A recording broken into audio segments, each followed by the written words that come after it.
When did trans become cool? It's hard to pick an exact date, but I think 2015 is probably a significant year because that's the year that Vanity Fair splashed with a portrait of Bruce Jenner, now known as Caitlyn Jenner. It was also the year that Obama, in his State of the Union address, referred to transgender rights. And condemn the persecution of people who are lesbian, gay, bisexual or transgender. It coincides with the first generation of teenagers to grow up entirely on social media, coincides with the youth mental health crisis, which is international. Since around that time, there's been an absolute tsunami of material about trans identities. When I was born, I never saw myself as a man. I identify as non-binary. And there's a subset of that, which is the trans kid story. Protect trans kids. We have to protect trans kids' lives. They've become very deeply embedded in the culture, and it's not just in online and mainstream media, it's in the institutions. The couple has lost custody of their 14-year-old daughter over what they believe is their refusal to affirm her gender confusion. The school was actively deceiving and hiding from us the fact that they were transitioning our daughter from being a girl to a boy. Is there a lot of emotional blackmail from doctors to make parents buy into this? There can be. It seems ridiculous to have a kid at age 12, 13, 14 deciding whether they want to have biological children when they're 20, 30, or 40. I mean... Well, they make the decision to kill themselves at 12 and 13.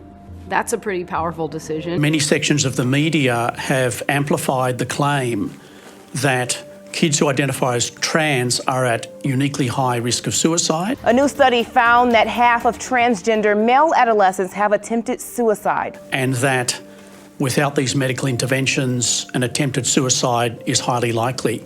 Any concerns my parents really had were kind of squashed with this narrative of, would you rather have a living son or a dead daughter? You have to assume that parents are trying to do the best thing for their kids, but they're being put in a situation where the option seems to be a risk of death on the one hand, or these surprising sounding medical interventions on the other. Would you rather have a dead daughter or a living son? That is not the words of a medical professional, that is the words of an activist. When you look at the extraordinary increases in the number of teenagers rejecting birth sex and identifying as trans or non-binary, it's just a very plausible theory that a large part of that is being driven by social contagion, the vulnerability of adolescents, and perhaps particularly female adolescents. The best way to cause a psychological epidemic is to confuse young women in particular, because higher levels of negative emotion, I would say, and probably earlier onset of puberty and more dramatic transformation, all of that seems to tie together to make young women in particular more susceptible to psychological epidemics. And there's been epidemics of cutting and bulimia, anorexia and Tourette's in very recent years. If we've got lots of kids just wandering around with blue hair using strange pronouns, I don't think many people care about that at all. Once they want to undergo life-altering medical interventions... I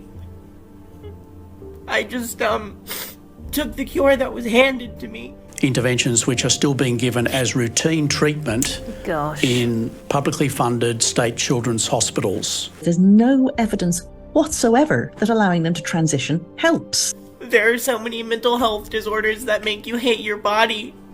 And the solution isn't to change your body, it's to fix your brain. And we have to keep talking about it until people are willing to look at it honestly. I just don't want anyone else to ever feel this way. I lost my voice. I lost my chest. I don't know if I'm going to be able to have kids. I feel like no one wants to date me or love me because I'm ruined.